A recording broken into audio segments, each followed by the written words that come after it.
Emily, what's on your radar? Well, the New York Times asked Republican Congresswoman Mayra Flores, the first Mexican-born woman sworn into Congress, about the January 6th hearings this week. Quote, honestly, my district doesn't care about that, replied Flores in an article published this week. My district is struggling to pay their bills. That's what we're supposed to be focusing on. Now, polling bears that perspective out. Voters say their top concerns right now are mostly economic. The Times referred to Flores as, quote, a far-right Hispanic in the headline of its profile on her and other Hispanic Republican women. Now, as Glenn Greenwald pointed out on Twitter, the Times is really struggling to reconcile its own coverage of the Trump-era Republican Party with the reality that Democrats are losing support from minority voters, and some of that's going to Republicans. In their Times story, Democrat Ruben Gallego argues that Flores does not, quote, represent mainstream Hispanic voters. Maybe so, but the head of Gallejo's party certainly doesn't either. A Quinnipiac poll conducted in June put Biden's approval rating at 24% and 49% with Hispanic and Black voters respectively. That is to say, at a time when Dem-leaning political elites are shrieking louder than ever that conservatism is necessarily bigotry, minorities are growing less supportive of Democrats, and again, some of that support is going to Republicans. Is it because Democrats aren't doing enough? I'm sure that explains part of the party's low numbers. But Flores is a great example because she flipped her district red, meaning people affirmatively pulled the lever for a Republican. Trump's numbers happen to be surprisingly decent in her Rio Grande Valley as well. The Times seems to have, that's by the way in 2020, the Times seems to have deemed Flores, quote, far right because she used QAnon hashtags on social media posts and refuses to say that Biden was legitimately elected. He did, of course, win the election, but decent, hardworking, tax-paying people around the country don't agree. They've been lied to by our political establishment for decades. They lost relatives and loved ones in Iraq and Afghanistan. They suffered in 2008 and 2020. For some people, that makes an AOC look more attractive. For others, it makes politicians like Flores, who I don't think is being totally honest about why she used those QAnon hashtags, look more attractive too. Federalist 57 makes a really interesting point about the House of Representatives.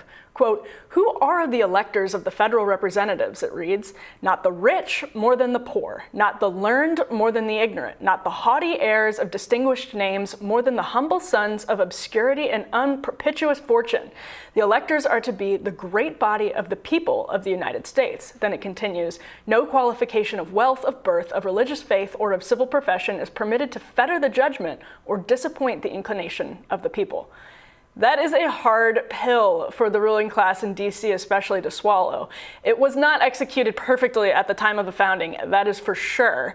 But those principles set us up with a system that empowers people who truly represent average Americans, left or right, to have a vote in Washington.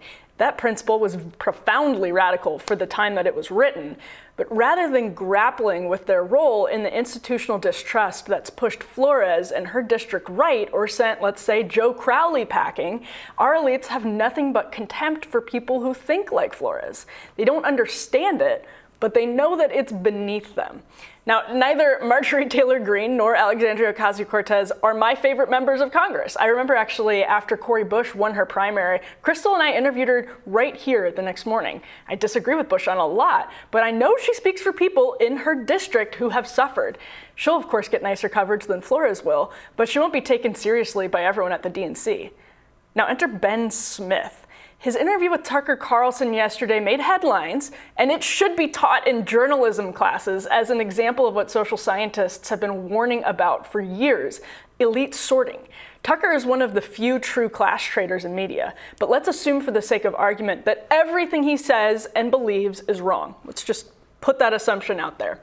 Watch Smith question him. He asks if Tucker believes white people are superior. He asks what Tucker means by, quote, legacy American, and he asks about replacement theory. Take a look at this. I'm interviewing you. Does that sound racist to you? You just suggested I'm a white supremacist. You know, I found that clip disturbing. I think the language of replacement theory, which you've popularized, the language of replacement theory is like specifically the language used by neo-Nazis to recruit people to their cause. It has been, obviously, I'm not suggesting some straight line between words and actions, but it is the phrase that has been used by mass shooters. I wonder if you don't have any compunction or regret about popularizing that? This is why you are considered correctly a propagandist and not a journalist, because I just explained in detail, with total sincerity, what I believe.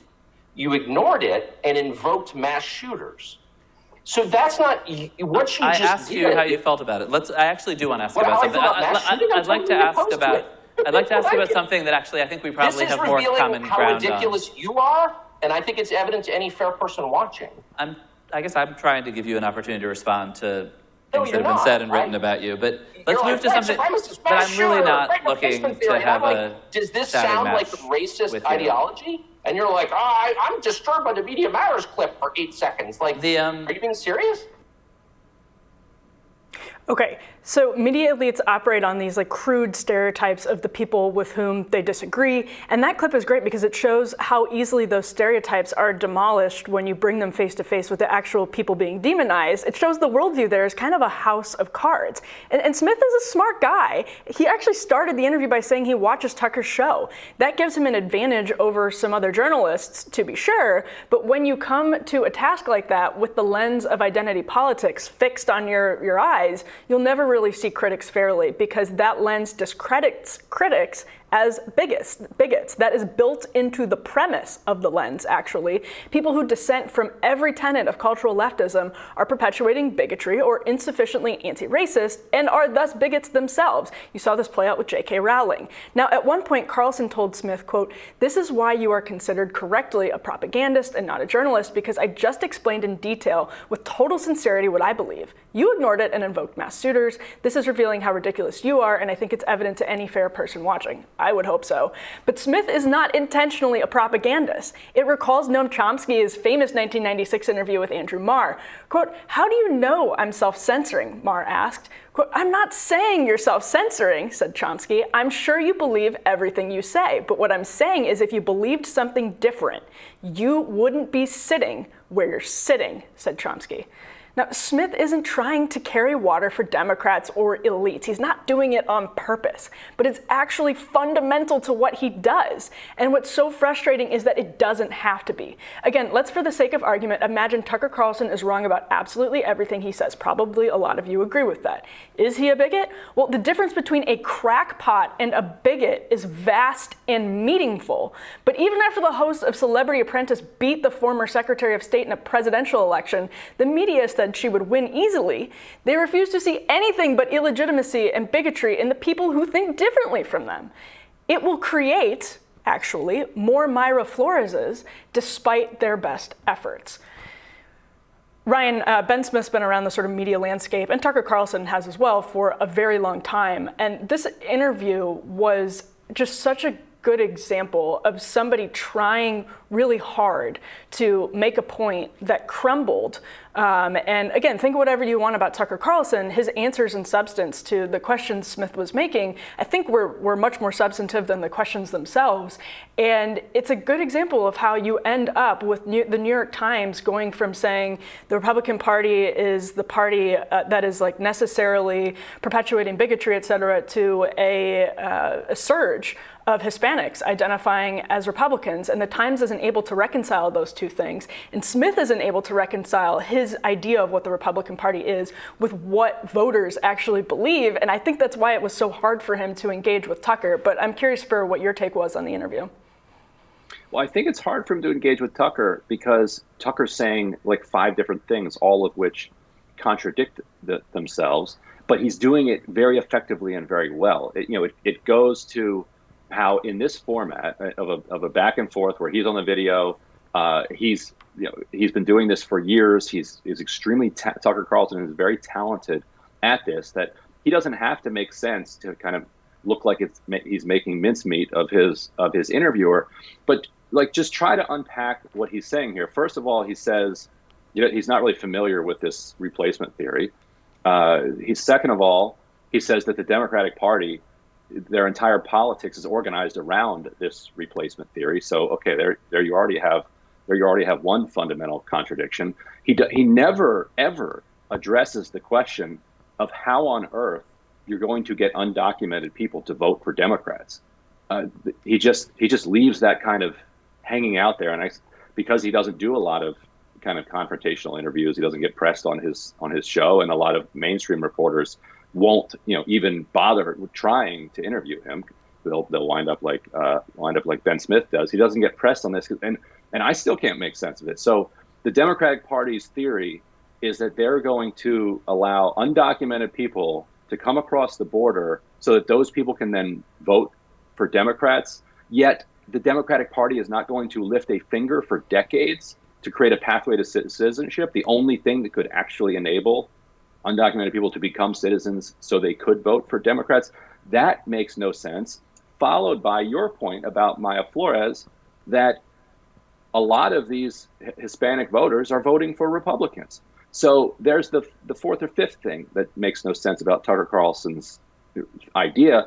And that's before we've even gotten to the origin of replacement theory, which Tucker Carlson understands.